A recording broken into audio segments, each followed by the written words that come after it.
봤지? 깨달음을 얻었대잖아.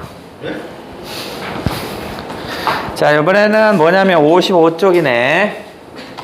그러네. 써있네. 55쪽에 봤더니 이것은 뭐냐. 본범이네, 본범이. 본범이네. 그래. 그럼 뭐 어디 읽어보자. 김유정 소설이니까 첫 번째. 자, 김유정 소설이 우리가 한번 수특에도 한번 나왔는데 올해 또 수안에서도 또 김유정 소설이 나왔네. 김유정은 좀 일찍 죽었다고 그랬죠? 김소월의 친구고요. 김소월이 32세에 죽었다면 얘는 30살에 죽었습니다. 죽기 한 2년 전부터 거의 한 30편 정도 엄청나게 써냈습니다. 아마 극단적인 고통 속에서 아마 재밌는 것을 쓰려고 했나 봐요. 어쨌든 간에 김유정이 작품하면 커다랗게 특징 세 가지 뭐 있어? 뭐야 이것도 봐라. 자, 얘는 해향풍입니다. 해향풍이라는 커다란 특징을 갖습니다. 해향풍. 이게 또 뭔 개소리냐. 웬 해향풍이냐. 얘 것은 되게 해학적인 느낌이 납니다. 해학적이라는 것은 당시 기준으로 생각하시면 됩니다. 해학적이고요. 즐거워요. 재밌어요. 유쾌해요. 그 다음에 향토적인 성격을 갖습니다. 향토적. 그 다음 풍자적인 성격을 갖는 특징을 가져요. 그런데 김유정 소설에서는요, 저 세 가지가 다 공통적으로 다 있어요. 그런데 우리 본범 같은 경우에는 풍자적인 성격이 없는 게 아니야. 마름과 소작인 사이의 갈등도 좀 보이거든요. 그 다음에 대릴 사이와 장인과의 갈등 이런 것도 있으니까 풍자적인 게 없는 건 아니지만 이렇게 향토적이고 해학적인 면을 더 강조하는 느낌이 납니다. 그죠? 여기에 해당되는 작품이 뭐라고요? 본범이 있었고요. 그 다음에 또 뭐 있어요? 감자 주면서 너 이런 거 먹을 수 없지? 너 이런 거 먹을래? 안 먹어! 그래서 어떻게 이게 뭐야? 동백꽃. 그렇죠. 동백꽃이죠. 우리 사랑꾼 우리 은준혁이 잘하는 거야 이건. 동백꽃 같은 경우죠. 그죠? 결말이 완전히 은준혁이죠. 은준혁.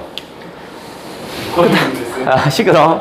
자, 그 다음에 이쪽에 해학적인 게 없는 건 아니지만 이쪽 안 웃겨요. 풍자적이고 향토적인 성격이 강한 게 있어요. 이게 뭐죠? 이게 뭔데? 동백꽃 그만 찾아 이씨. 자, 여기가 이제 수안이 실렸다면 이건 수특에 있었죠. 뭐 있어?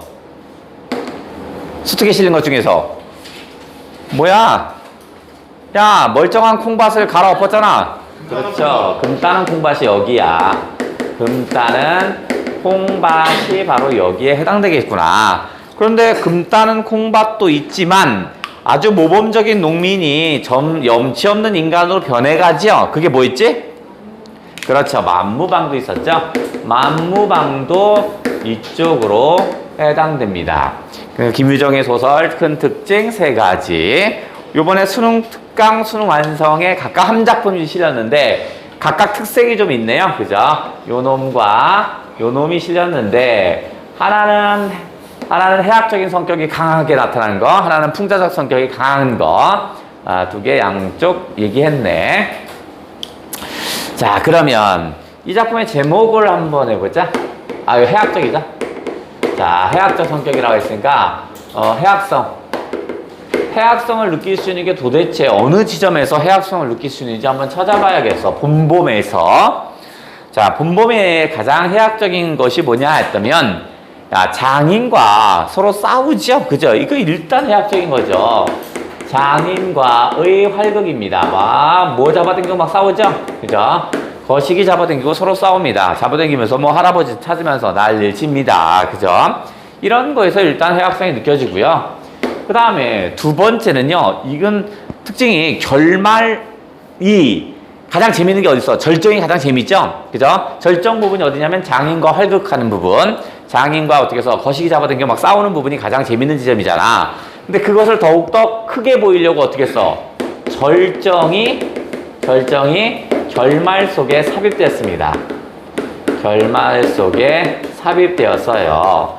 그러니까 예를 들어서 가장 재밌는 게 여기가 절정, 그 다음에 결말, 여기가 절정이고 여기가 결말하면 재밌는 부분이 한 요만하게 보이잖아.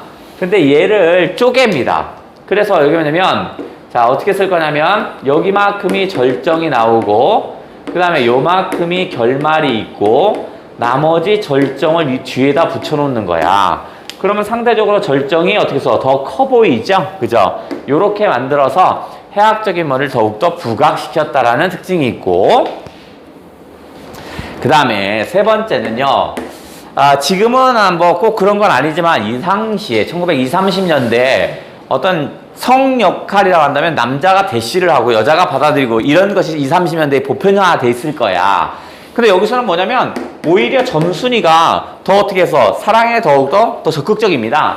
그러니까 전도 뒤집힌 전도된 성 역할, 이런 면에서도 해학성이 좀 드러나고요. 당연한 거지만 어떤 뭘 쓸까? 서로 욕하고 막 이런 부분도 있죠. 그죠? 이런 것도 있고, 비속어를 쓰는 이런 부분에서도 해학성이 느껴진다고 볼 수 있고요. 그 다음에 언어 유희도 있어요. 언어 유희 이런 거.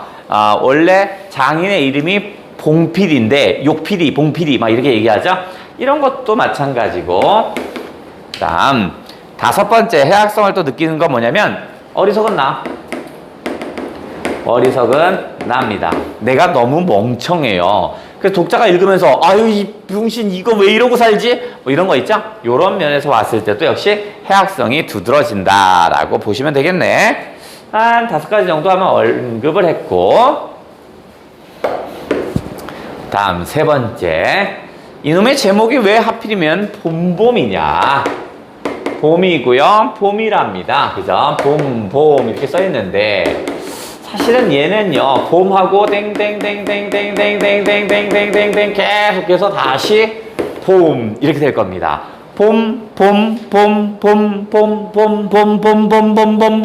이렇게 되는 거야. 그럼 봄은 또 계절적인 면에서 봄은 어떤 거냐? 이 봄이라는 것은요, 만물이 어떻게 써요? 생동하죠? 그죠? 꽃이 피고 하니까 만물이 생동하는 계절입니다. 생동하는 계절이야. 또 인간에게서도 어떻게 써? 사랑이 싹 트는 계절입니다. 인간에게도 사랑이 싹 트는 계절이라고 할 수 있어요. 그러면 사랑이 싹 트면 사랑이 결실을 이뤄야 되잖아. 근데 얘는 어떻게 될 거냐면 사랑이 싹 트고 사랑이 싹 트고 사랑이 싹 트고 사랑이 싹 트고 사랑이 싹 트고 결국 뭐냐면 결실을 이루지 못한다는 얘기를 하는 거야. 그러니까 봄이 오고 다시 봄이 오고 다시 봄이 오고 결국 계속 봄인 상태가 되는 겁니다. 여름이나 가을, 겨울이 될 수가 없군요. 그러면 여기서 봄에서 결국 봄으로 온다라는 건 봄에서 결국에선 결국 봄입니다. 계속 수많은 봄입니다. 그러면 뭐야? 요 말을 통해서 뭐냐면 성례, 결혼이라고 나옵니다. 우리 책에서는 성례가 이루어지지 않는다라는 겁니다. 즉 사랑의 결실은 없다라는 얘기를 알려주는 겁니다. 결국은요, 장인의 욕심으로 계속 나에게 일만 시킬 겁니다. 계속 일만 시키다 끝날 거야. 그러면 보편적으로 제정신인 놈은 어떻게 했어요? 그거를 극복하고 결혼시켜달라고 할 텐데 내가 멍청하니까 계속 이 상태가 유지되는 겁니다.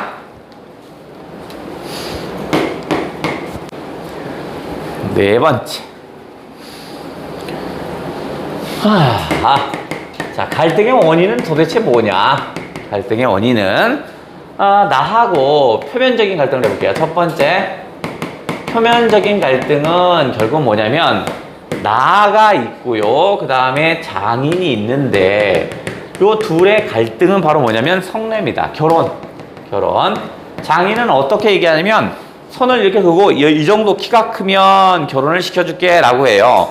근데 이 점순이라는 여자애는 어떻게 써? 키가 그 위로 크는 게 아니라 자꾸 옆으로만 크는 거야.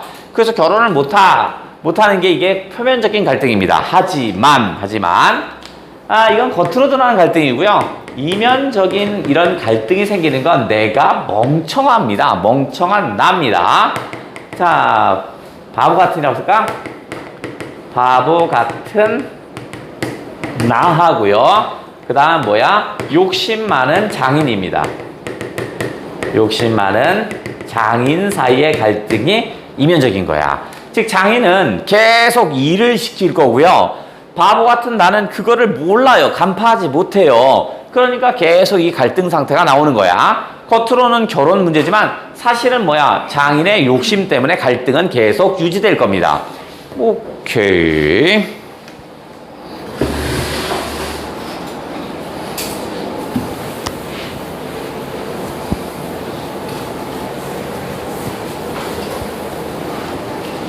검사.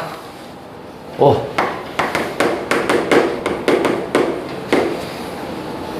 자, 인물도를 한번 그려볼게요. 자, 일단 나하고 장인이 있고요. 장인. 나는 대릴사위입니다. 대릴사위. 예전에는 어떻게 해서 딸 많은 집에서 어떻게 해서요? 아들이 어떻게 해서 그 집에 와서 사는 거죠. 그죠? 이런 대릴사위고요. 둘 간의 갈등은 바로 뭐겠어요? 바로 성내 때문에 갈등합니다. 점순이야 결혼이야. 나라는 인간은 무척 어리숙합니다. 어리숙함이고요. 장인이라는 놈은 욕심이 많고요. 그 다음에 무척 교활한 겁니다. 교활하며. 그래서 일을 막 계속 부려만 먹을 거야. 중간에 대릴 사이로 온 놈이 일을 잘못하면 갈아치워버립니다. 새로운 놈. 그래서 여러 번 갈아치다가 내가 일을 너무 잘하거든요. 남들 2배 몫을 해요. 그러니까 어떻게 해서 장인이 계속 나를 대릴사이로 데리고 있는 거야. 그러니까 이 둘째 딸이 대릴사이를 데리고 올 수 있는 10살이 돼야 대릴사이를 데리고 올 수 있거든요. 그러니까 걔가 올 때까지 어차피 결혼은 못 할 겁니다. 계속 써먹을 거니까. 자, 그 다음에 얘는 어리숙하고요. 바로 뭐냐면 점순과 혼례하고자 합니다. 점순과 결혼하고 싶어요. 결혼하고자 하는 그런 애고요. 근데 장인은 어떻게 했어? 그 혼례, 사위를 데리고 오는 것보다는 어떻게 했어요? 바로 일을 계속 시키는 거죠. 일을 계속 시키고자 하는 그런 모습이야. 이런 걸 간파한 사람이 있어요. 바로 뭐야? 뭉태라는 애가 이놈을 간파합니다. 뭉태는 마을에 있는 친구인데, 야, 장인 임마, 너한테 너 좋아서 대릴사이를 데리고 오는 줄 알아? 아니야. 원래 너 오기 전에 대릴사이가 몇 명이나 있었는데 자그마치 3-4명 있었어. 근데 네가 일도 잘하니까 계속 앉혀놓은 거야. 결혼과 관계없다니까? 라고 얘기합니다. 근데 나는 에휴, 저 자식 옛날에 장인하고 감투 때문에 싸우더니 이렇게 생각합니다. 즉 장인은 마름이죠. 그러니까 소장농이었던 뭉태에게 예전에 있던 감투가 탐이 납니다. 옛날에 양반들 듣는 감투. 그거 달라고 그래요. 그랬더니 뭉태가 안 줘요. 그랬더니 마름에 위치했던 장인이 그 소작을 빼앗아 버립니다. 그래? 그럼 꺼져 이씨 하고 뺏어 버리는 거야. 그러니까 당시에 어떤 소작인과 마름 사이의 어떤 갈등이 보이는 거야. 이게 근본적인 갈등입니다. 그죠? 이게 마름이고요. 얘가 마름이죠. 얘는 마름이고 얘는 소작이란 말이야. 소작인. 그러니까 마름과 소작인의 갈등, 이게 근본적인 갈등입니다. 근데 나는 그걸 간파를 못해요. 에휴, 저거는 둘 때문에 싸워서 그런 거야. 나랑은 관계없어. 뭐 이렇게 얘기를 합니다. 그래서 귓등으로 들어요. 뭉태가 충고를 하지만 나는 뭉태에게 무시합니다. 무시해요. 에휴, 저거 장인이랑 싸워서 해코지 하는 거야. 에휴, 쟤는 진실을 얘기하는 게 아니라 에휴, 장인 싫어서 그냥 해코지 하는 거야. 이렇게 생각합니다. 그 다음에 이제 점순이가 나옵니다. 점순이가 오히려 나에게 아까 성 역할이 전도됐다고 그랬잖아. 그래서 점순이가 나에게 충동을 합니다. 충동질을 합니다. 첫 번째입니다. 뭐라고 하냐면 밤낮 일만 하고 말 거야? 뭐 결혼시켜달라고 해야지. 뭐 이렇게 얘기합니다. 날마다 밤낮으로 날마다 일만 할 거야? 그러면 어떡해? 나는 바보 같아요. 아유, 결혼시켜달라고 해야지. 막 이렇게 얘기합니다. 그래서 나는 되게 기뻐합니다. 얘도 결혼하고 싶어 하는구나. 그래, 점수를 위해서 꼭 그렇게 얘기해야지. 뭐 이런 것들. 그래서 나중에 뭐 꾀병도 부려봅니다. 그런데 어떻게 해요? 장인이 막 후드러 팹니다. 다음 2번째. 그래서 내가 아이고 배야 하면서 꾀병을 펴요. 그때 장인이 보더니 막 작대기로 막 배를 찌릅니다. 이놈의 새끼야 왜 일하네 하고 배를 찌른 거야. 그래서 그걸 점순이가 봅니다. 그러나서 또 얘기해요. 장인이 그러면 때리는 걸 어떻게 해? 이 시험을 잡아채야지. 이렇게 얘기를 합니다. 자, 뭐라고 하냐면 수염을 잡아채야지. 이렇게 얘기합니다. 자, 그럼 사실은 이거 진짜 장인어른의 수염을 잡아당기라는 게 아니라 장인어른에게 따지라는 얘기죠. 그죠? 그런데 다음날 점순이가 이렇게 충동을 하니까 이제 어떻게 했어? 장인과 또다시 어떻게 합니다. 그때 원래는 그냥 대충 넘어가려고 했는데 저 뒤에서 점순이가 보는 걸 눈치채요. 알아 오라 점순이한테 나의 본 모습을 보여줘야지 하고서 어떻게 하냐면 장인을 밀어버립니다. 밀어버려요. 그 장인이 열받죠. 그리고 어떻게 올라와서 이놈 새끼가 장인을 밀어 해서 막 때립니다. 그랬더니 어떻게 해서 장인이 어떻게 해서 올라오려면 밀어버리고 올라오려면 밀어버리는 거야. 장인이 너무 열이 받는 거야. 그래서 반격을 합니다. 올라와서 거시기를 막 잡아당깁니다. 그랬더니 우와 눈물을 흘리면 쓰러져요. 그래서 이렇게 해서 눈물을 흘리고 쓰러졌는데 저쪽에서 점순이가 한심하게 봅니다. 아유 이 새끼 한심해. 그러니까 어떻게 해요? 벌떡 일어나서 장인의 거시기를 막 잡아당깁니다. 그 장인이 아이고야 자 할아버지 막 합니다. 장인이 사위한테 할아버지라고 하니까 거기가 가장 해악적인 부분이겠죠. 그리고 나서 어떻게 했어요? 장인이 막 거시기 잡아당기니까 막 죽으려고 합니다. 그랬더니 어떻게 했어? 장인이 점순아 살려줘 막 합니다. 그때 점순이 딸이 막 옵니다. 딸이 오더니 나의 머리통을 차버립니다. 내가 그걸 이해를 못합니다. 쥐가 나보러 수염을 잡으라고 해서 내가 수염을 잡아당겼는데 왜 그러지? 뭐 이렇게 얘기합니다. 그래서 얘가 충동지는 지가 했는데 왜 그러지? 하면서 이해를 하지 못한다라는 얘기고 그건 나의 멍청함이죠. 멍청함이죠. 자, 오케이. 자, 그렇구나. 다음에 자, 4번 보기 박스 한번 설정 한번 볼게요. 4번을 가지고 제가 유사를 한번 만들 건데 4번에 일단 한번 볼게. 밑줄 한번 쳐볼게요. 인물의 예상과 다르게 전개를 쳐볼게요. 인물이 생각했던 것과 다른 사건이 전개됩니다. 왜 그러냐면 두 번째 줄입니다. 인물의 무지로 인해 발생. 그래서 얘가 너무 바보 같아요. 세 번째 줄 우측 갑니다. 성내의 문제에 집중. 나는 본질을 파악하지 못하고 오직 결혼 생각밖에 없어요. 그죠? 자, 그 다음에 밑에서 두 번째 줄입니다. 당대 농촌의 실상이 누설. 아까 뭉태 같은 애가 얘기를 해줍니다. 그죠? 하지만 나는 어떻게 해요? 온통 머릿속엔 결혼 생각밖에 없거든요. 뭉태는 옛날 장이랑 싸워서 해코지 하는 거야. 진실이 아니야. 라고 내가 생각합니다.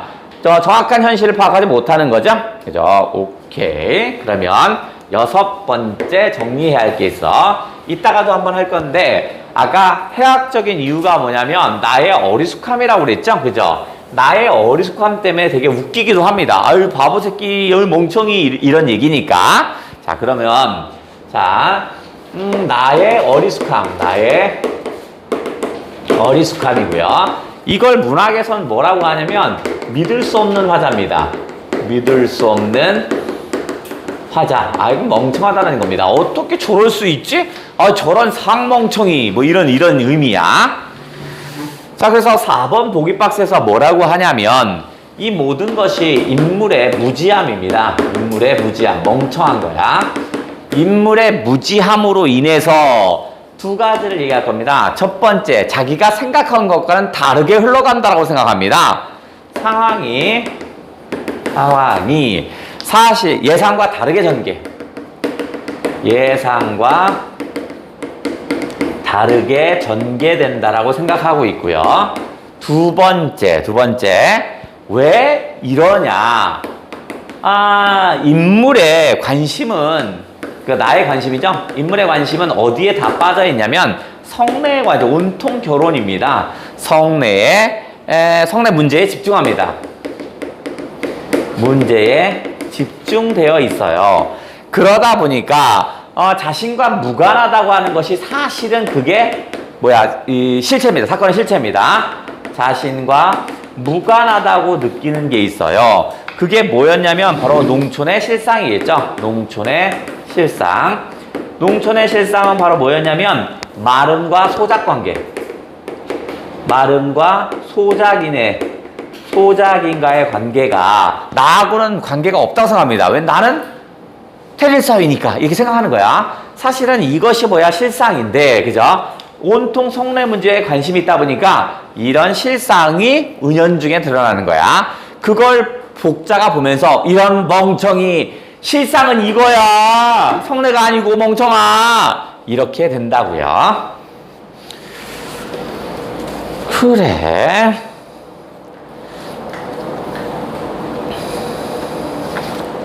좋아.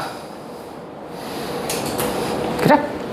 그럼 나온 김에 해버릴까? 자, 나의 어리숙함 여기 믿을 수 없는 화자. 이거 나온 김에 해보자. 유사. 자, 믿을 수 뭐야? 누가 나왔어? 없는 화자. 없는 화자라고도 해도 좋고, 우리가 저번에 한번 슬쩍 뵀는데 상황적 아이러니 이런 말도 한번 슬쩍 썼었어요. 상황적 아이러니라는 말도 썼는데, 상황적 아이러니는 인물에 처한 현실과, 요거는 인물이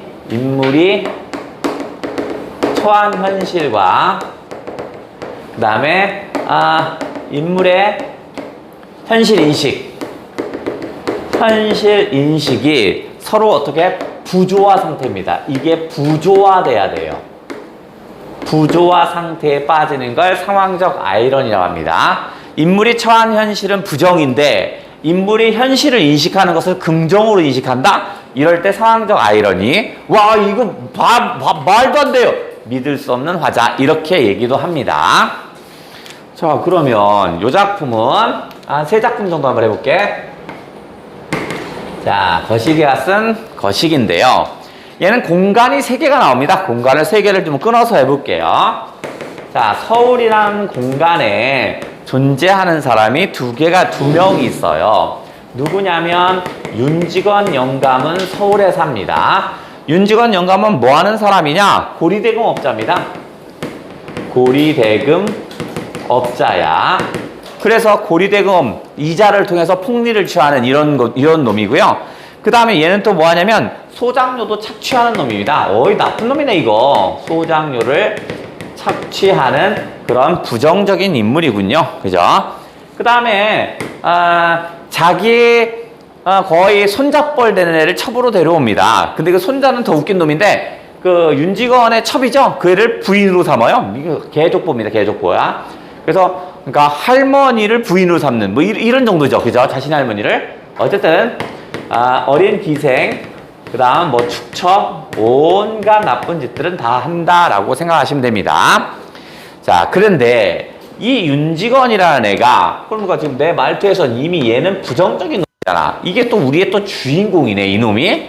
근데 이놈은 어떻게 생각하냐면 현재 일제시대를 뭐라고 생각해요? 아주 태평한 시대입니다. 그래서 현재 일제시대를 태평천하라고 합니다. 왜냐면 내가 일본 순사에게 돈을 주면 내 재산을 지켜줘요. 나의 아버지는 어떤 줄 알아요? 나의 아버지도 고리대금 업자였거든요. 근데 사회주의자들이요, 나의 아버지의 재산을 다 뺏어갔거든요. 이런 화적패들로부터 보호해주는 거야, 일제가.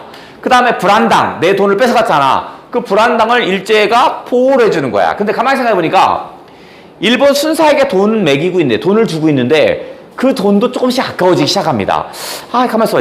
내 아들 중에 하나가 일본 순사가 된다면, 경찰이 된다면 내가 자식에게 주면 되잖아. 그러니까 또 내 자식이 이 마을의 군수라면, 이런 생각을 해요. 그래서 자식에게 이제 어떻게 해요? 그나마 그 돈도 나가는 게 아까워서 자식에게 그걸 물려주려고 합니다.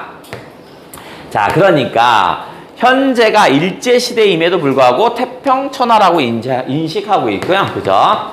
일제시대인데 태평천하라고 인식하고 있죠. 그러니까 상황적 아이러니, 그 다음에 믿을 수 없는 화자군요. 그죠? 이 상태. 자, 서울에는 다시 누가 있냐면 윤창식입니다. 여기에 아들이 있어요. 얘의 아들이 있는데 걔가 뭐냐면 윤창식입니다. 그럼 아들이 뭐가 됐으면 좋겠냐면, 경찰이 되면 일본 순사에게 돈 줄 돈이 안 나가잖아. 근데 이놈은 자기보다 더 개차반입니다. 완전 개차반이야. 얘한테 믿을 수 있는 게 아무것도 없어요. 얘는 뭐 노름에 미친놈입니다. 노름에 미쳐 있고요. 그 다음에 뭐 아빠가 기생과 축첩을 하는데 얘라고 안 하겠어요? 그래서 얘도 마찬가지입니다. 첩이 막 줄줄줄이 달고 다녀요. 그러니까 얘도 부정적인 거야. 그러니까 윤직원이 얘한테 기댈 수 있는 게 없습니다. 그래서 얘한테는요 재산 같은 건 기대지 않아요. 하지만 윤창식에게는 자식이 둘이 있습니다. 자, 이쪽으로 갈게.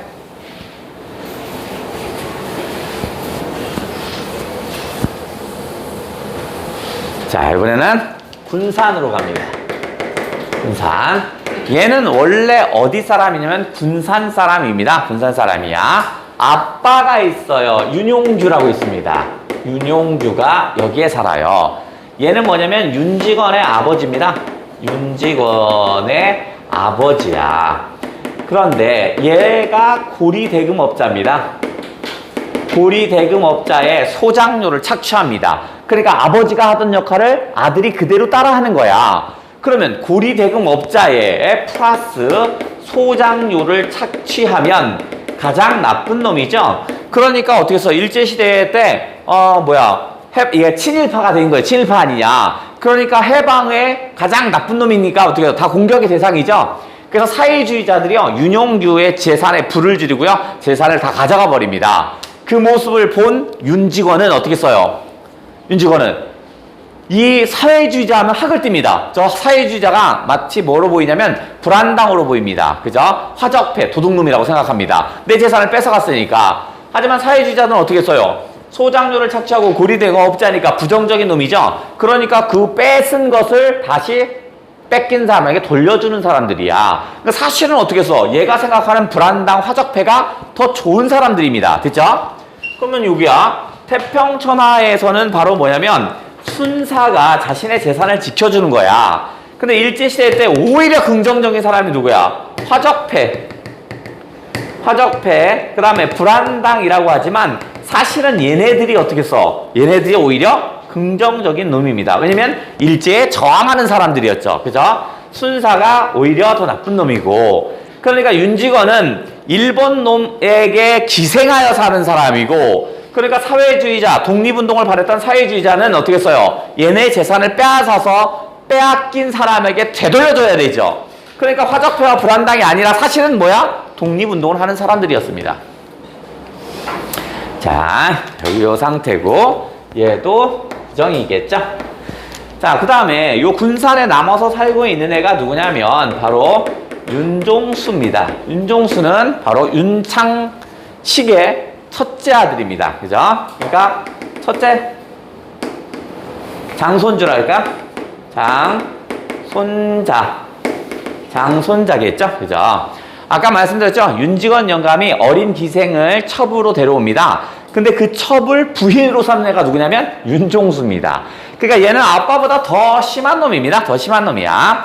그래서 얘는 당연히 축첩부터 해서 합니다. 근데 윤직원이 얘를 뭐로 키우고 싶어 하냐면 바로 군수로 키우고자 했으나 결국 얘도 어떻게 써요? 축첩과 노름 이게 빠져요. 아빠랑 별반 다를 게 없어요. 그래서 윤직원은 얘에 대한 기대를 저버립니다. 손자들을 하나는 군수로 키울 거고요, 하나는 경찰로 키울 거야. 그러면 어떻게 써? 내가 일본 순사에게 돈 매기던 것이 글로 안 들어가잖아. 이렇게 키우려고 했는데 에라이 다 꽝이 돼버렸네. 이제 일본입니다. 일본에 유학간 애가 있어요. 우리 작품에 한 번도 등장하지 않습니다. 소설 속에서 한 번도 등장하지 않아요. 윤종학이라고 했습니다. 자, 얘는 둘째 손자입니다. 둘째 손자야. 얘는 뭐냐면 경찰서장으로 키우고자 합니다. 그래서 일본으로 유학 보낸 거야. 경찰서장으로 키우고자 합니다. 그런데 윤종학이라는 애가 소설 속에서는 한 번도 등장하지 않지만 여러 인물들의 입을 통해서는 나옵니다. 입을 통해서 나와요. 얘가 뭐 하냐면 바로 사회주의 운동을 합니다. 그러니까 윤종학이 이 소설에서는 사실은 가장 유일한 긍정적인 사람입니다. 어디 3대에 걸쳐 나오지만 3대에 걸쳐는 좋은 놈이 하나도 없죠. 윤직원이 1대였고요. 얘가 2대고 그 다음에 윤종학이 얘가 3대. 그 다음에 얘가 3대죠. 근데 얘는 뭐 0대. 윤용규는. 그러니까 다 부정적이지만 유일하게 하나 윤종학만 긍정적인 겁니다. 그럼 사회주의 운동을 했다니까 어떻게 써요? 윤직원이 야 이렇게 좋은 시절에 이런 대병천하에 네가 왜 사회주의 운동을 하느냐? 네가 왜 화적태가 되었느냐? 화적패가 되었느냐? 네가 왜 불안당이 되었느냐? 하면서 막 운다라는 그런 얘기가 이 내용이에요. 이 글의 제목은 뭐야? 이런 얘는 최만식의 태평천하였습니다. 태평천하 하나 체크하고요. 믿을 수 없는 화자는 누구야? 바로 윤직원을 얘기하는 겁니다. 상황적 아이러니에 빠진 애도 얘고요. 자, 그래서 이 글에서 하나 알아둬야 할 게 이게 전체 얘기를 하면 자, 뭐라고 나오냐면 우리의 소제목 중에서 망진 자는 소야라 이렇게 나옵니다. 망진 자는 소야 호야 호야 호해죠. 호야라. 자, 이렇게 나옵니다. 자, 이건 뭐냐면 진나라입니다. 이건 진나라.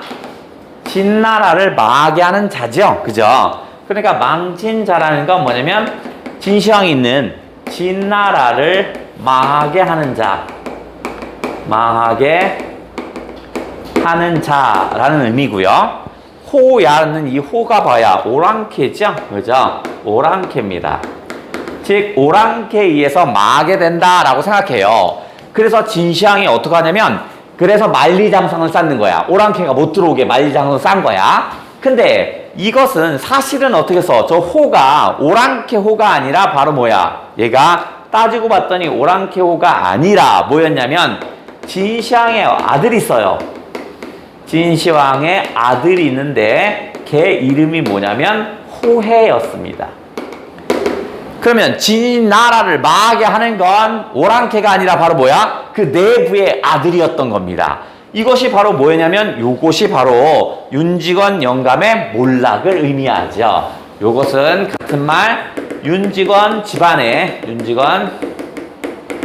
집안의 몰락을 암시합니다. 몰락을 암시하는 내용이야. 그러니까 윤직원 집안이 의미하는 건 망진자 이걸 얘기하는 거고요. 그 다음에 호해라는 애가 진시황의 아들이라고 했죠. 그러면 뭐야? 뭔데? 바로 윤종학에 의해서 망한다 이런 얘기입니다. 그러면 몰락은 뭐 누구에 의해서? 윤종학에 의해서 집안의 내부의 손자인 윤종학에 의해서 망하게 될 거예요. 요 얘기를 암시하고 있었습니다.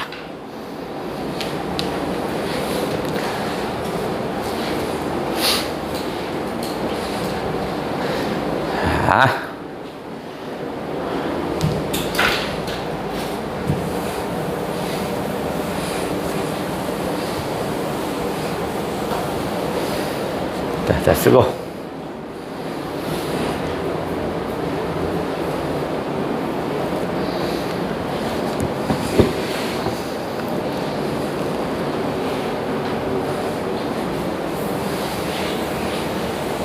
자, 그래서 하나 더. 거시기로 듣고 하나 더 해볼게요. 자, 21세의 청년인 나가 있습니다. 21세 청년인 나가 있습니다. 나.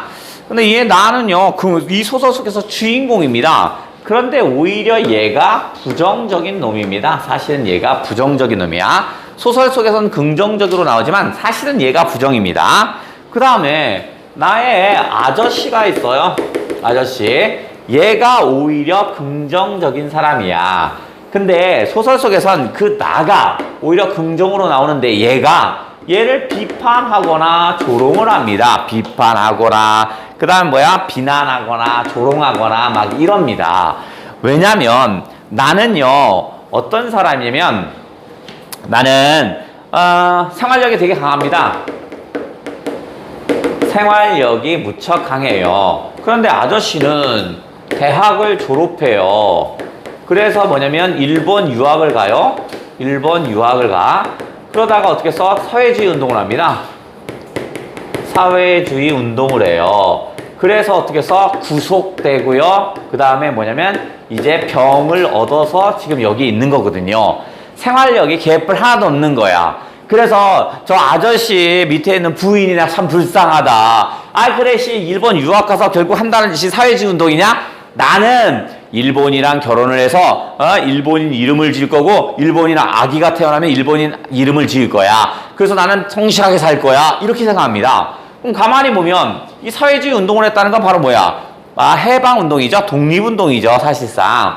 그러니까 오히려 이 자식이 어떻게 해서 민족의식이란 개뿔 아무것도 없는 겁니다. 얘는 사회주의 운동을 했다는 건 바로 뭐냐면 민족의식을 가지고 있는 거죠. 나라를 되찾기 위해서 노력한 겁니다. 근데 오히려 소설 속에 나가 더 긍정적인 거야. 저런 생활력 없는 사람 같으니라고만 얘기하는 거야. 그랬더니 아저씨가 너 같은 놈이 더욱더 부정적이라고 얘기합니다. 나라가 어떻게 된지도 모르고 민족의식이라든가 사회의식, 역사의식 없는 네가 더 병신이다 막 이런 얘기를 합니다. 얘는 어떡하면 현실 수능적인 그런 인물이겠죠? 수능적인 인물이고 얘네가 오히려 여기서 현실 저항적인 인물이죠. 지금은 결국 좌절했지만 오히려 얘가 현실 저항적 인물이지. 그러니까 당연히 독자는 어떻게 했어? 소설 속에선 얘가 더 긍정으로 인식하겠지만 읽는 독자는 얘를 어떻게 했어?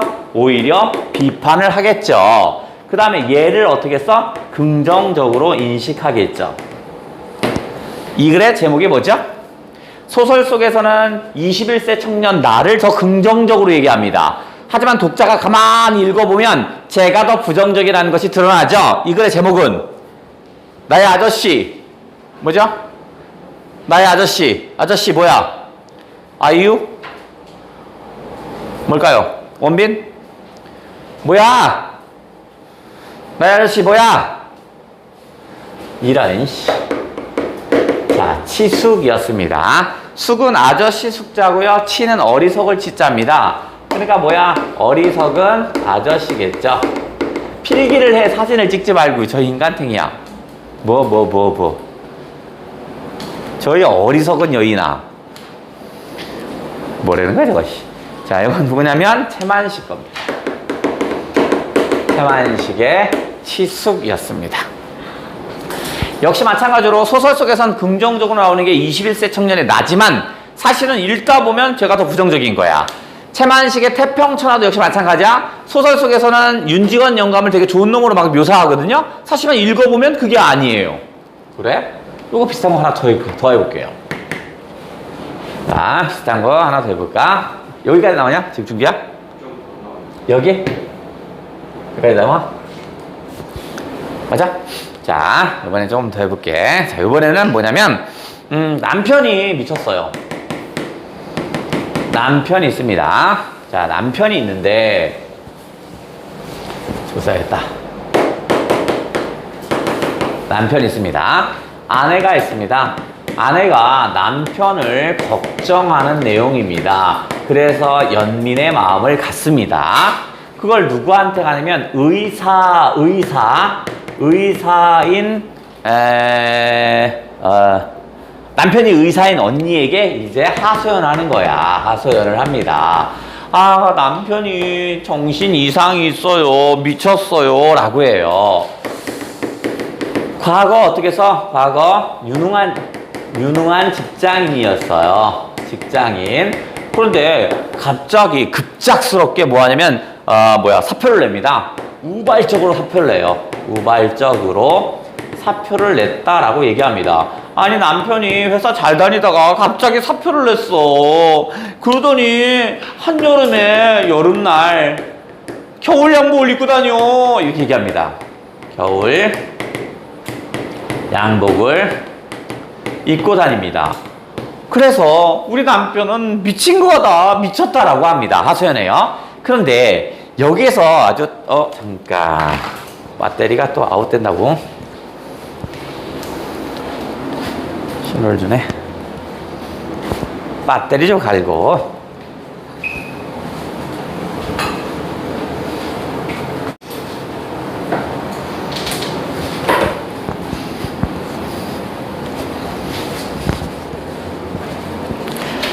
근데 이 소설에서 특징은 뭐냐면 아내가 언니와 대화를 합니다. 근데 어떤 대화냐면 뭐냐면 우리 남편이 갑자기 우발적으로 사표를 냈어. 아 그래? 왜 사표를 냈대? 아 그러니까 몰라. 유능했었는데 왜 그런지 모르겠어. 이렇게 언니하고 아내가 주고받아야 되는데 이 소설에서는요 아내의 대사는 나오는데 철저하게 언니의 대사가 빠집니다. 안 나와요. 그걸 우린 소설에서 무슨 거라 뭐라고 하냐면 수다 떨기 효과라고 얘기합니다. 수다 떨기 효과. 야, 너 이렇게 수다 떨고 지랄이야. 그때 이런 말은 불필요한 말, 쓸데없는 말 이런 의미잖아. 그러니까 이 소설 속에서는 아내가 하는 얘기들은 다 쓸데기 없는 소리라는 얘기를 하고 싶은 거야. 그죠? 남편은 어떤 얘기를 하냐면 나라를 빼앗겼어요. 그럼 어떻게 해서 불편해야 되는데 아내와 같은 사람들이 전혀 불편해하지 않는 거야. 내 나라 민족이 나라에 있는 사람이 나라를 빼앗겼으면 불편해야 되는데 얘 전혀 불편하지 않은 거야. 그래서 그거를 보여주고 싶은 거야. 여름날 겨울 양복 입는 거 불편해 보이지. 근데 내 생각에는 네가 더 불편하다. 나라를 뺏겼는데 어떻게 태평할 수 있지? 여름날 겨울 양복 입는 건 땀 좀 흘리면 되잖아. 니들은 더 이 벌레 같은 놈들아. 이렇게 얘기를 합니다. 그러면 가만히 있으면 역사의식이나 민족의식을 가진 사람은 오히려 누구야? 남편입니다. 아내가 남편은 정신병자라고 얘기를 하고 있지만 사실은 남편이 오히려 긍정성적 사람이고 사실은 아내가 어떻게 써? 민족의식이나 이런 게 없는 거야. 그러니까 아내의 대사는 수다 떨기 효과를 통해서 뭐야? 쓰잘데기 없는 정보입니다 라는 것을 알려주는 거였습니다. 이 글의 제목은 젊은 나이에 미친놈이라는 두 글자입니다. 젊은 나이에 미친놈 두 글자 뭐야? 준혁 뭐야? 젊은 나이에 미친놈. 자, 이걸 우리 뭐라고 하냐면 소망이라고 합니다. 이거는 믿음, 사랑, 소망 그거 아닙니다.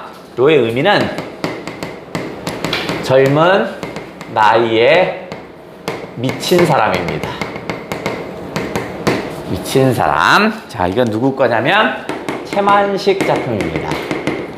채만식의 소망이라는 작품입니다. 그래서 우리가 아까 믿을 수 없는 화자, 신빙성 없는 화자 뭐 이렇게 했었잖아. 상황적 아이러니 했었죠. 그죠? 그 옆에다가 하나 더 쓸게요.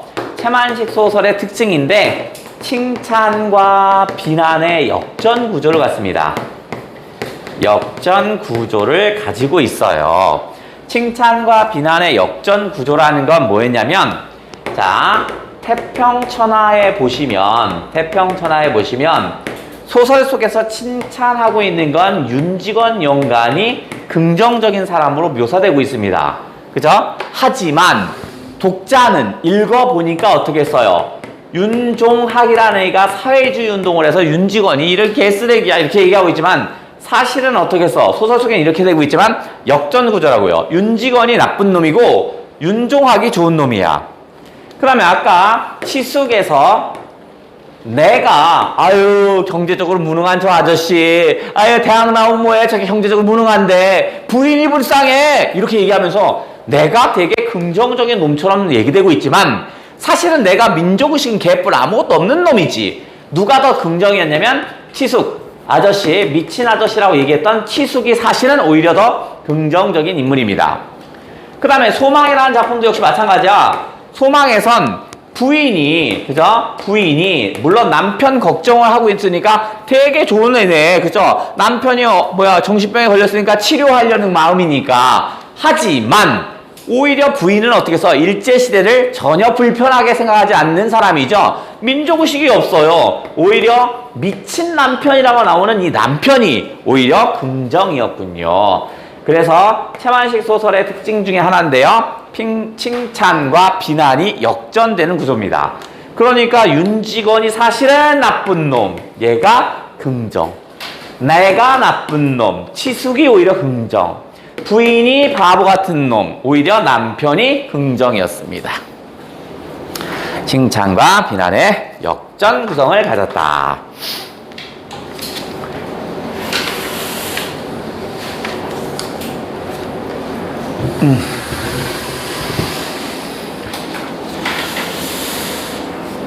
자, 그러면 자,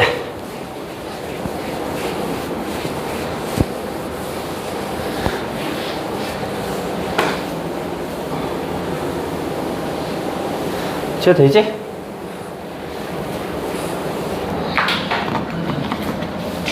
자, 그러면 이제 다시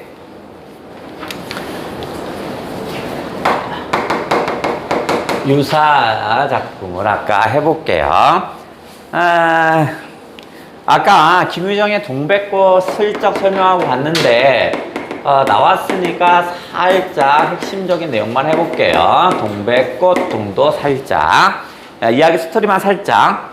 내가 처음엔 뭘 줘요? 감자 줬죠? 니들 이거 없지? 니는 니 집에 이거 없지? 라고 해서 감자 줍니다.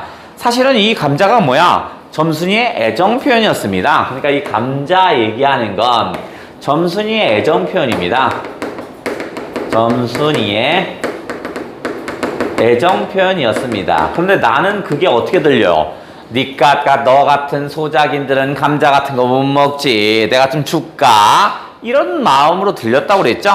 그래서 안 먹어! 뿌리쳤죠? 그랬더니 어떻게 해서 점순이가 이제 어떻게 해서 닭싸움을 걸립니다. 닭싸움을 걸어요.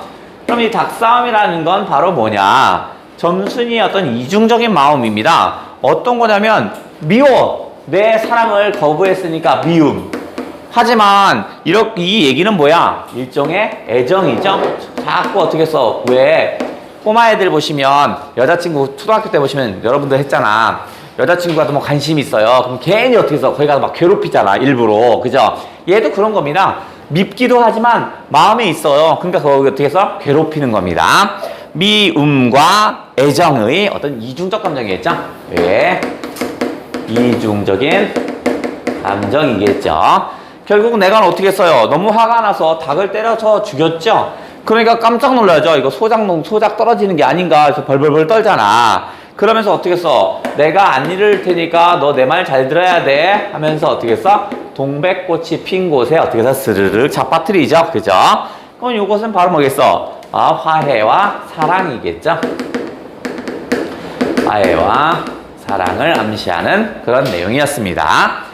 그게 동백꽃이었고요. 그 다음에 아까 했던 김유정의 만무방도 슬쩍 보였죠. 김유정의 만무방도 슬쩍 보였는데 만무방이 뭐였지? 염치 없는 사람들이었죠. 염치 없는 사람들 뭐 이런 것을 의미합니다. 염치 없는 사람들.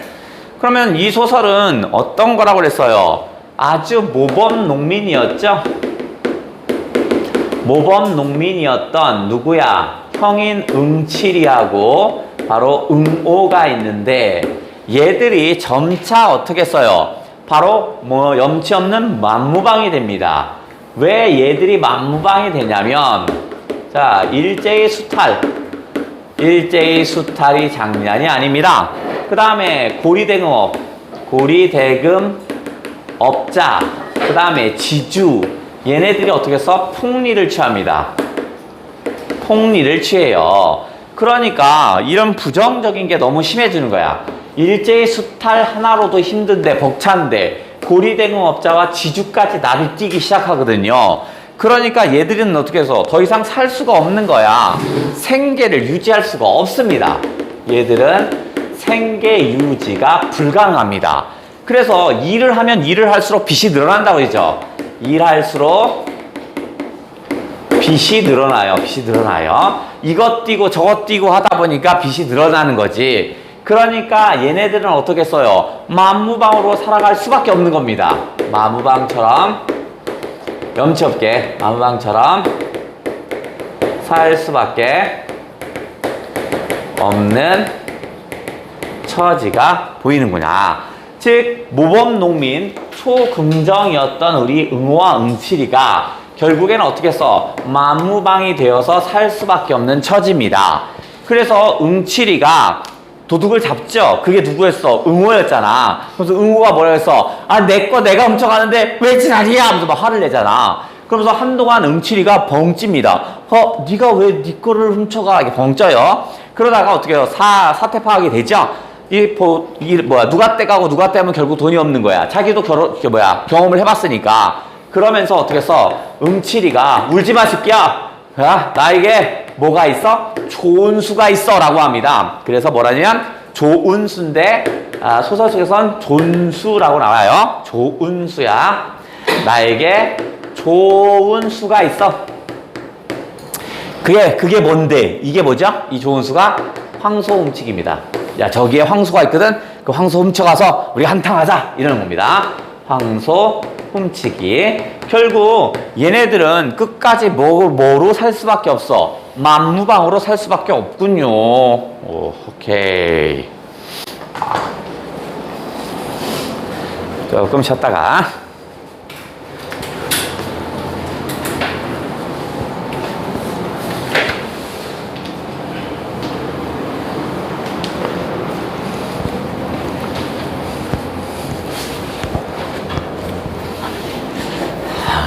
여기 만부방까지 했다면 올해 EBS에서 김유정 작품엔 뭐가 실렸지? 수특에 실린 게 있는데 수특에 뭐가 실렸어? 오케이. 금 따는 공밭이 수특에 실렸죠. 걔가 얼마지? 언제지? 갈래복합 5강 252. 자, 그래서 수특의 갈래복합 5강에 252쪽에 실려있는 금 따는 공밭을 체크해야 되는데 여기에서의 EBS의 초점을 먼저 체크해보자. EBS에서 알고 싶은 초점은 뭐냐? 첫 번째는 소망의 플롯을 제시합니다. 소망의 플롯을 아느냐? 이걸 물어보는 거야. 플롯이라는 것은 일종의 구성이죠. 그죠? 그러니까 소망의 구성. 그죠? 이건 구성, 이렇게 보시면 되겠다. 구성. 그래서 소망의 플롯이라는 건 한마디로 하면 무엇인가를 기다리거나 바라는 것을 소망의 플롯이라고 하죠. 그런데 이런 소망의 플롯은 어떻게 써? 이루어질 수도 있고 안 될 수도 있다고 그랬죠? 그래서 나름대로 성취되는 게 바로 뭐냐면 금 따는 콩밭이었고요. 그 다음에 바라는 것이 성취되지 않은 게 있어요. 그게 뭐냐면 유치진의 토막 같은 게 거기에 해당된다. 이런 얘기였고, 두 번째는 EBS는 1920년에서 1930년대 농촌 실상을 얘기합니다. 농촌 실상을 얘기하는데 이때는 어떻게 해서 일제히 수탈이 엄청나죠? 그래서 농촌이 어떻게 해서 황폐화됩니다. 그래서 농촌 경제의 어떤 황폐화. 농촌 경제의 황폐화가 됩니다. 그래서 모든 게 싹 없어져 버려요. 그러니까 1920, 30년대에는 농촌 경제가 싹 망해지다 보니까 다들 어떤 현상이 나타나냐면 다 빈농으로 전락합니다. 이래서 뭐냐면 빈농으로 전락해버렸어요. 탈출구가 없는 거야. 탈출구가 없으니까 뭐야? 일확천금을 노릴 수밖에 없죠? 그러니까 뭐가 있더라? 황금 열풍이 이루어지더라. 일확천금만을 노린대요. 이게 뭐야? 한 번에 일확천금을 얻을 수 있는 요거만 기다리더라.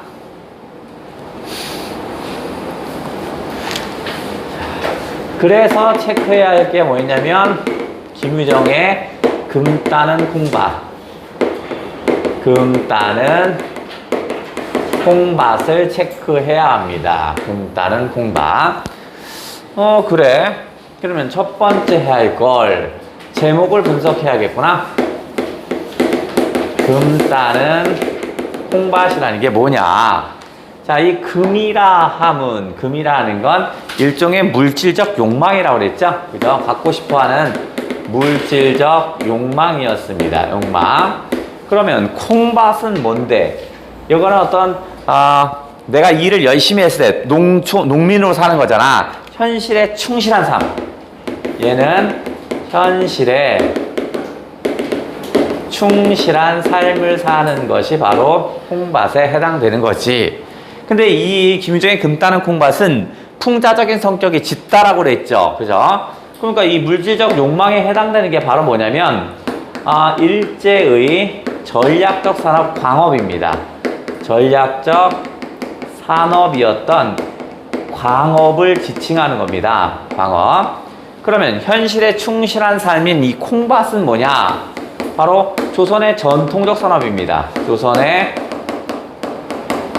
전통적 산업, 농업을 얘기합니다. 농업. 그러니까 이 금딴답시고 콩밭을 헤집어 버렸잖아.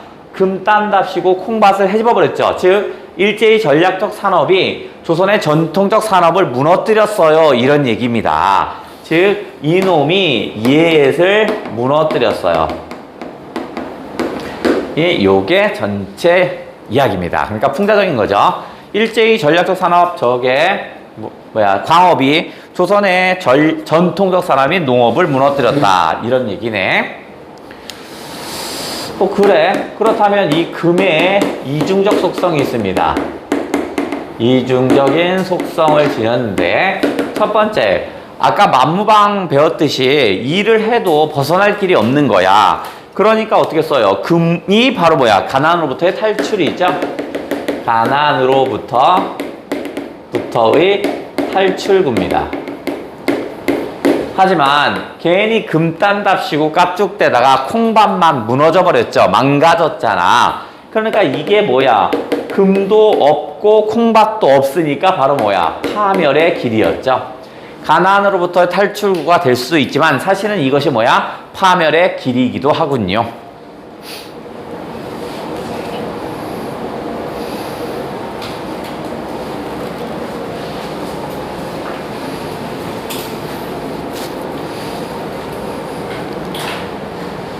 자, 그러면 이제 전체 이야기를 한번 해볼게요. 좀 길게 써야 되니까.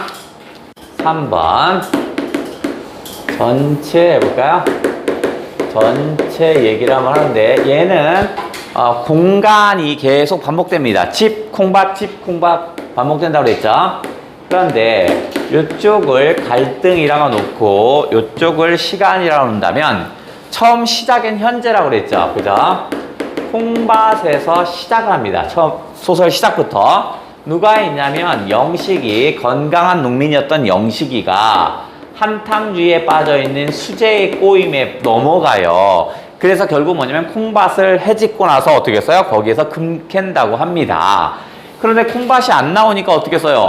조급해졌죠? 그래서 영식이가 수재에게 막 화를 내고, 그 다음에 어떻게 써? 수재가 가만히 보니까 어떻게 써? 이렇게 놔두다가는 ud어 터져, 나한테 불똥이 튈 것 같은 거야. 그래서 수재가 먼저 공격합니다. 근데 영식이가 어떻게 써? 한 방에 제압한다고 그랬죠? 그리고 나서 막 때리는 이런 부분이 나옵니다. 여기까지가 바로 뭐라고 했어? 현재지. 즉, 이 글은 역수행적 구성입니다. 이제 과거가 나옵니다. 왜 이렇게 싸우게 됐냐면 하면서 이제 과거로 쓱 넘어오죠. 집에서부터 출발해야겠구나. 집에서는 누구냐면 영식이가 있고요. 수재가 자꾸 꼬십니다.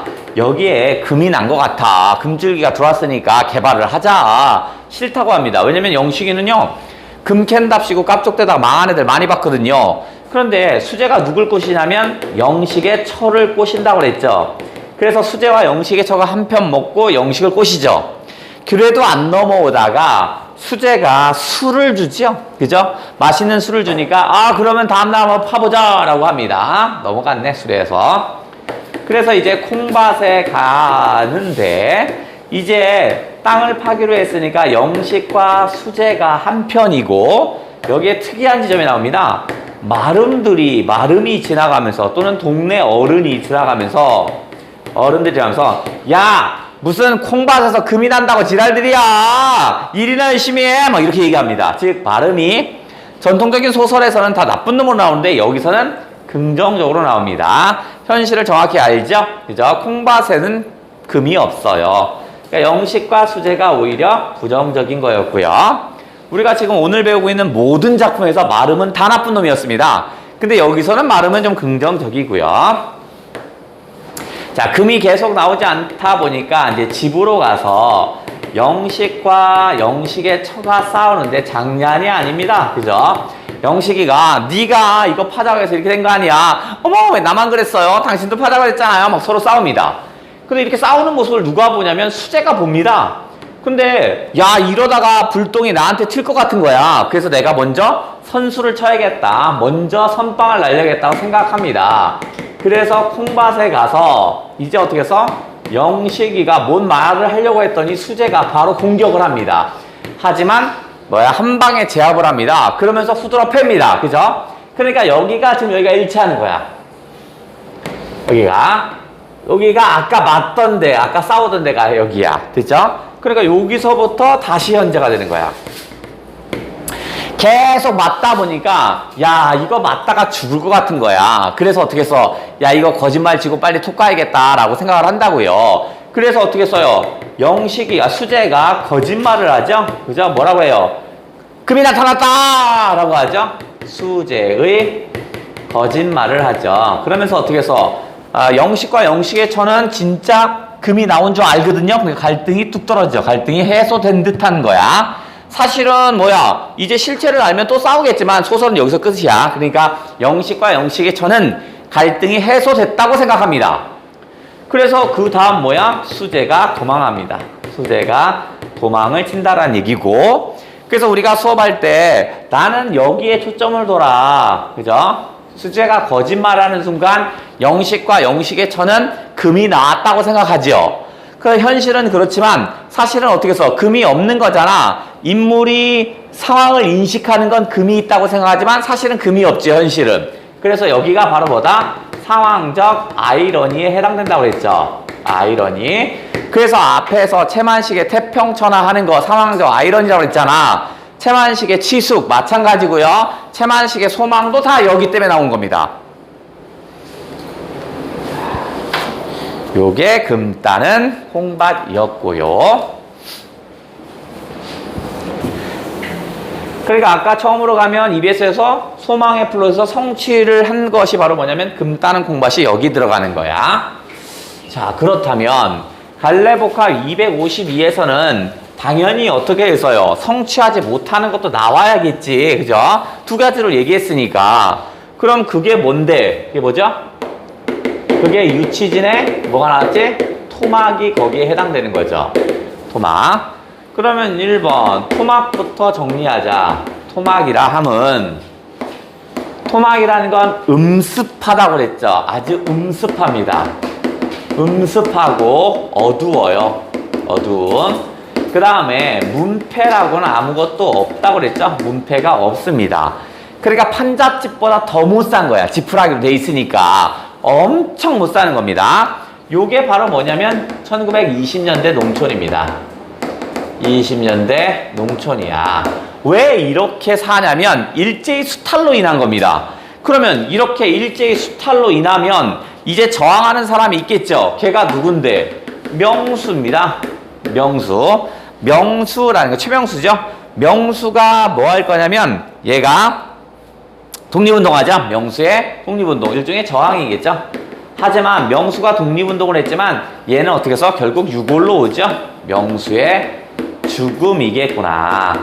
그렇다면 명수가 나름대로 우리 민족이 독립운동을 하면서 저항을 하려고 했으나 결국엔 뭐 했어요? 좌절과 실패를 했어요. 이런 의미네. 여기가 저항을 했지만 좌절과 실패를 했어요. 이렇게 했네.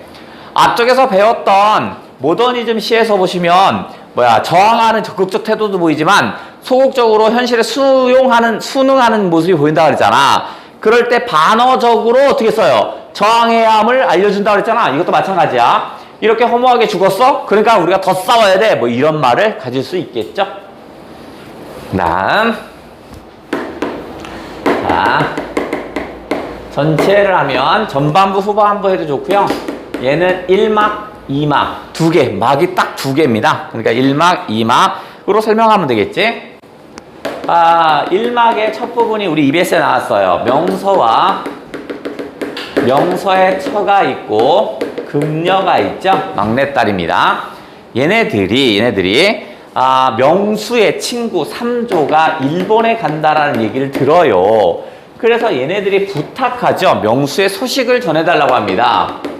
명수의 소식을 부탁합니다. 얘야, 우리 아들 만나면 꼭 연락 좀 해라고 전해줘. 그리고 혹시 연락이 불가능하면 야, 집골 좀 봐라. 돈이라도 붙이게 해줘. 라고 합니다. 하지만 들려오는 소식에는 어떻게 해서 명수가 어떻게 됐어요? 잡혔죠? 그죠? 명수의 투옥 소식이 들립니다. 투옥 소식. 그러니까 믿었던 자식이 잡히니까 명서의 처가 정신 이상이 보이죠? 그죠?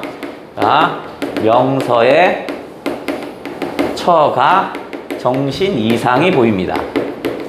요게 1막의 내용이었네.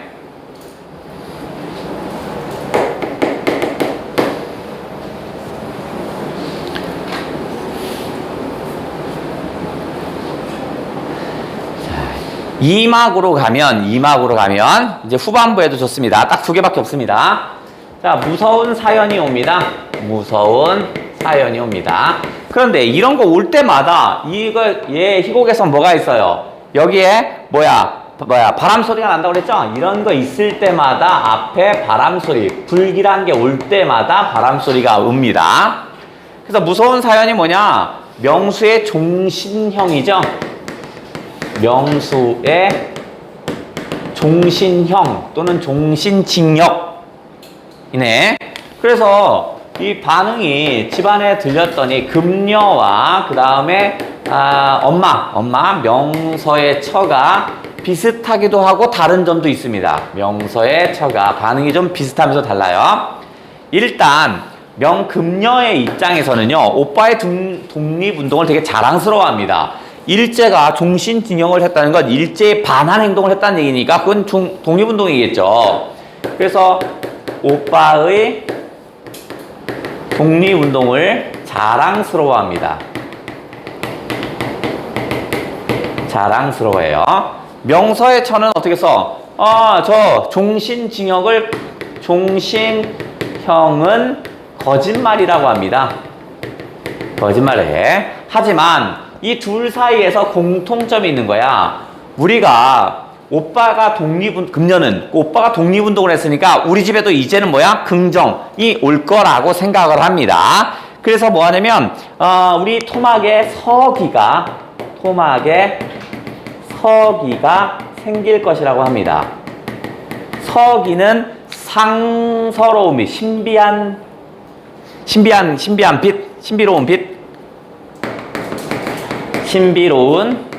빛 또는 희망이 생길 거라고 생각합니다. 그 다음에 명서의 처, 엄마의 입장에선 긍정적인 소식이 오려면 꼭 이상한 거짓말이 이게 나온다는 거야. 그러니까 우리가 불길한 꿈을 꾸면 행복한 일이 오듯이 이것도 행복한 일, 즉 토막의 서기가 생길 것에 대한 징조였다라고 얘기를 합니다. 하지만 이 사람들이 인식한 것과 다르게 갑자기 바람소리가 다시 납니다. 다시 바람소리. 바람소리가 날 때마다 부정적인 게 나온다고 그랬죠? 뭐가 오냐면 명수의 유골이 오죠. 명수의 유골이 옵니다. 그러니 당연히 가족들은 절규를 하겠죠? 가족들의 절규를 하겠죠. 하지만 금녀는 어떻게 써요? 희망을 잃지 않으려고 합니다. 오빠는 죽어서도 우리 집을 지킬 거야. 이렇게 하죠. 희망을 잃지 않고자 하는 모습이 보이더라. 이게 전체 이야기였다.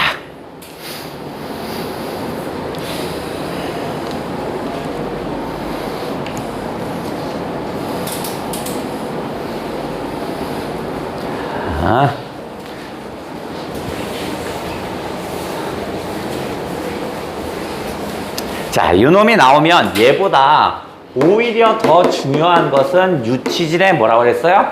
유치진의 소가 더 중요하다고 그랬죠. 그래서 토막보다는 유치전의 소가 더 중요합니다. 왜냐면 토막은 EBS에 나왔으니까 EBS 안 나온 작품 중 똑같은 작품들을 할 거 아니냐? 그게 소입니다. 소야. 자, 얘는 3막 작품입니다. 그래서 1막, 2막을 한번 전반부인데 따볼게요. 1막과 2막. 거의 전반부죠. 얘는 소를 중심으로 이야기가 펼쳐집니다.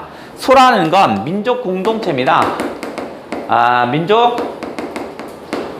공동체 의식이라고 해도 좋고요. 일종의 민족의 혼을 상징한다라고 하시면 될 것 같아요. 이 소를 중심으로 이야기가 전개되는데 아버지인 국서가 있습니다. 국서는 이 소를 자랑스러워합니다. 왜냐면 농사를 지으려면 소가 튼튼해야 되는데 우리 집 소가 제일 튼튼해요. 무척 자랑스러워요.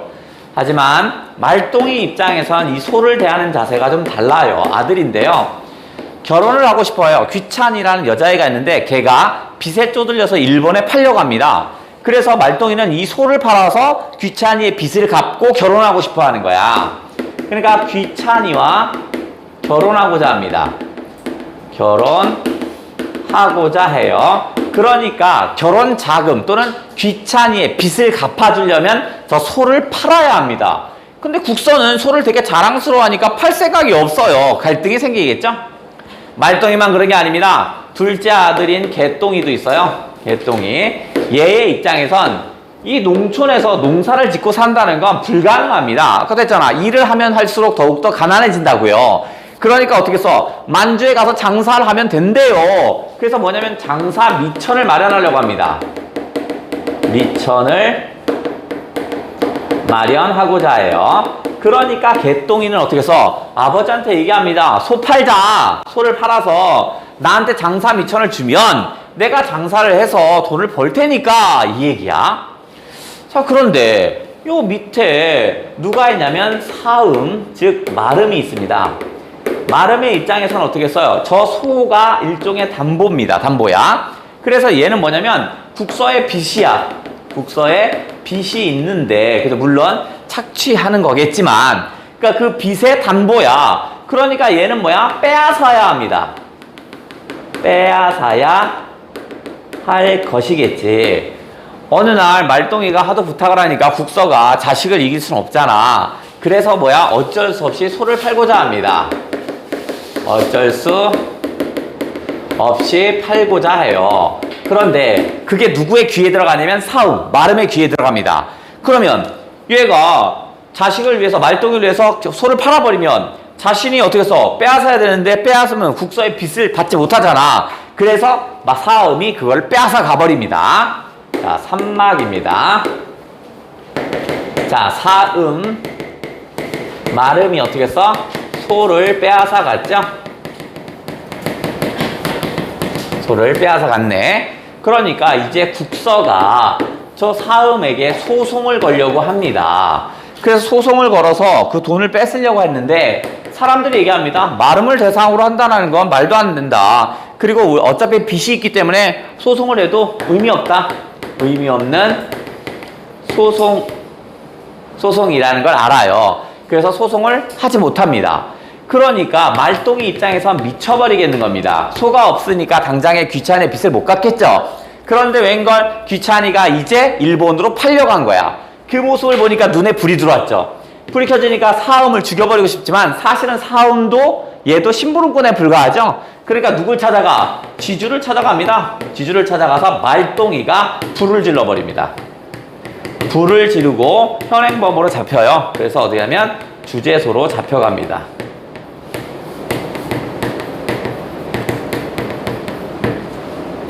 그래서 잡혀가고 이랬더니 그 소가 어떻게 하냐면 소는 어떻게 될까요? 소는 어떻게 돼? 소는 어떻게 해서 이 사음, 마름을 발로 차버리고 다시 소가 돌아옵니다. 소가 돌아온다라는, 스스로 돌아옵니다. 돌아온다라는 얘기를 담았구나. 요게 유치진의 소입니다. 오히려 소에다 포인트를 좀 주셔야 할 것 같아요. 토막보다는 소가 더 나올 확률은 크다. 여기